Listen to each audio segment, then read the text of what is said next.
কংগ্রেস সভাপতি এবং বন্ধুগণ,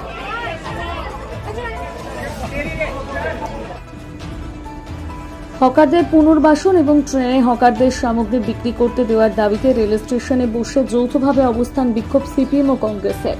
ঘটনাটি বীরভূমের রামপুরহাটে। আজ রামপুরহাট রেল স্টেশনের সামনে অবস্থান করে বিক্ষোভ দেখায় সিপিএম ও কংগ্রেসের কর্মী সমর্থকেরা। এদিনের বিক্ষোভে সামিল হয়েছিলেন রামপুরহাট রেল স্টেশনের প্রায় 3 শতাধিক রেলের হকার। হকারদের পাশে বসে অবস্থান বিক্ষোভে সামিল হন বীরভূম লোকসভা কেন্দ্রের কংগ্রেসের প্রার্থী মিল্টন রশিদ। বিক্ষোভকারীদের অভিযোগ, রামপুরহাট রেল স্টেশনে কোনো হকারকে প্রবেশ করতে দেওয়া হচ্ছে না, ট্রেনেও সামগ্রী বিক্রি করতে দেওয়া হচ্ছে না হকারদের। হকাররা স্টেশনে প্রবেশ করলে তাদের ধরে ফাইন করছে রেল কর্তৃপক্ষ, ফলে রোজগারহীন হয়ে পড়ছে কয়েক হাজার হকার। তার প্রতিবাদে এবং রামপুরহাট রেল স্টেশনে হকারদের জিনিসপত্র বিক্রি করতে দেওয়ায় তারা বিক্ষোভ অবস্থান করে। পরে রামপুরহাট রেল স্টেশন ম্যানেজারের কাছে একটি স্মারকলিপি জমা দেন তারা। কিন্তু জানি না কেন কি অদৃশ্য কারণে শুধুমাত্র রামপুরহাট রেল স্টেশনে হকার। আপনারা সবাই জানেন যে করোনার সময় রেলে যারা হকারি করেন স্টেশনে এবং ট্রেনে, তারা হচ্ছেন দরিদ্রতম পরিবারের সন্তান।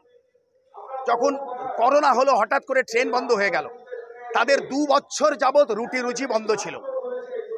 ট্রেন যখন চালু হলো, রুটি রুজি যখন অল্প অল্প করে চালু হলো, তখন আক্রমণ নেমে এলো রেল প্রশাসনের। কি না, ট্রেনে এবং স্টেশনে হকাররা হকারি করতে পারবে না।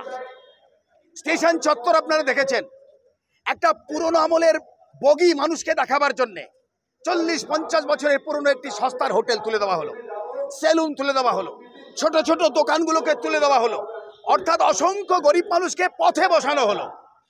আজকে রেল প্রশাসনের এই অমানবিক সিদ্ধান্তের বিরুদ্ধে আমরা সমস্ত শ্রমজীবী মানুষকে ঐক্যবদ্ধ করে আন্দোলনে সামিল হয়েছি। ঐতিহাসিক ঘটনা হচ্ছে এটাই, আজকে হকার ভাইদের স্ত্রী, পুত্র, পরিবার, মা, বাবা সবাই আজকে আন্দোলনে সামিল হয়েছেন।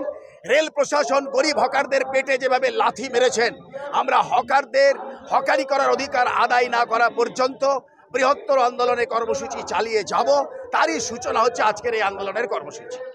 আমরা রামপুরহাট স্টেশনে জোটের পক্ষ থেকে যে হকারদেরকে ঢুকতে দেওয়া হয় না, হকারদেরকে কাজ করতে দেওয়া হয় না, প্রায় 2500 হকার পরিবার বিনা খাবারে মারা যাচ্ছে, তাদের খাবারের দাবিতে আমরা স্টেশন চত্বরে এসে আন্দোলন করছি যে আগামী কাল থেকে যেন হকারদের স্টেশন চত্বর এবং বিভিন্ন জায়গায় কাজ করতে দেওয়া হয়।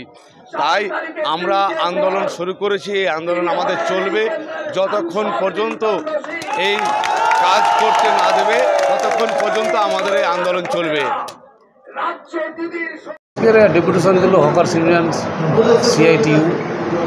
ওদের দাবি যে আমরা রেল হকারকে প্ল্যাটফর্মে স্টেশনের ভিতরে কাজ করতে দেওয়া হবে, যেটা বন্ধ করে রেখেছে আমাদের সিকিউরিটি ডিপার্টমেন্ট। এই দাবি নিয়ে এসছি না।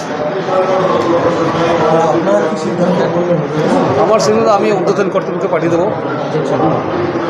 আমার যে হায়ার অথরিটি তাকে জানিয়ে দেবো।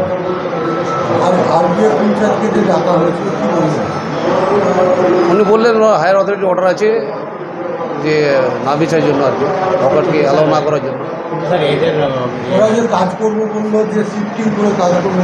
ওটা আরপিএফ কালকে ডেকেছেন ওনাদেরকে, ওনাদের লিডারকে কালকেই বোঝা যাবে কী করবে।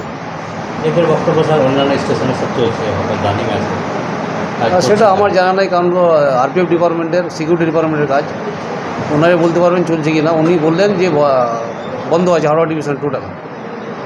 কিন্তু স্যার এটা রেল কেন এদেরকে বন্ধ করতে চাইছে, কি আপনাদের খবর আছে? সেটা আরপিএফ বলতে পারে ভালো, সিকিউরিটি কেন বন্ধ করেছেন উনি ভালো বলতে পারবেন।